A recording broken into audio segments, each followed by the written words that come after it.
Welcome back everyone. Today we are going to learn something that looks tiny but controls the whole structure of your sentence. It is subject-verb agreement. Think of English like a team sport. The subject and the verb must work together. If one changes, the other must follow. For example, he likes tea but they like tea. That one small letter makes the sentence correct and natural. By the end of this lesson, you will know exactly how to match your subjects and verbs so everything you say sounds smooth.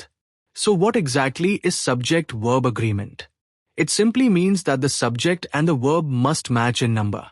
Number means singular for one person or thing and plural for more than one. The rule is simple.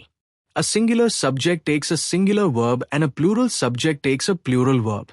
For example, he works and they work. The dog runs and the dogs run. The verb changes mostly in the present tense and especially with he, she and it.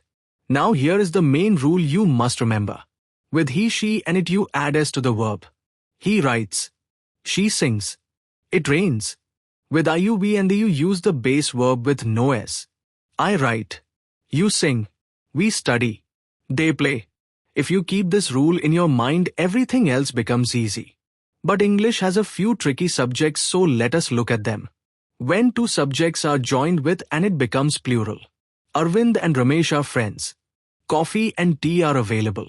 When subjects are joined with or either or neither, no, the verb agrees with the nearest subject. Ramesh or his friends are coming. His friends or Ramesh is coming.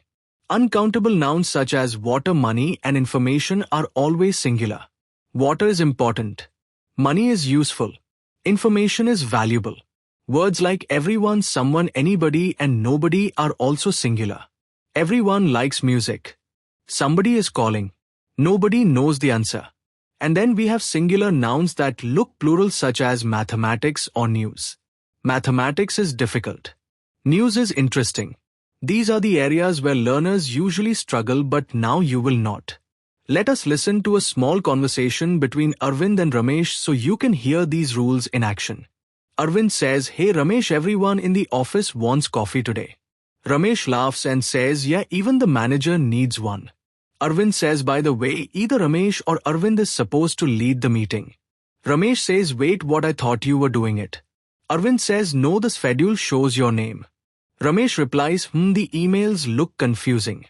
Arvind says, "Relax, the team helps each other."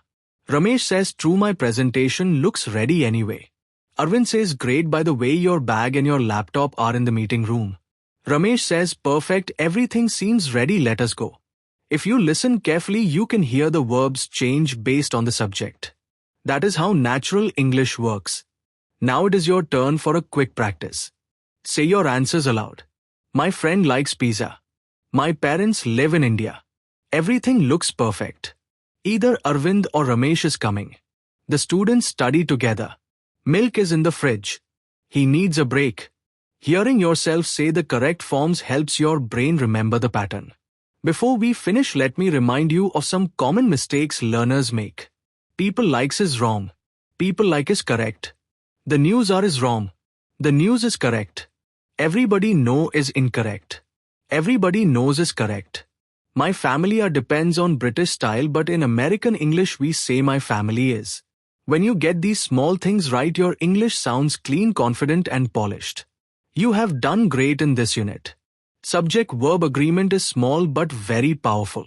Whenever you speak or write, pause for a second and ask yourself, is my subject singular or plural? That tiny check will improve your grammar instantly.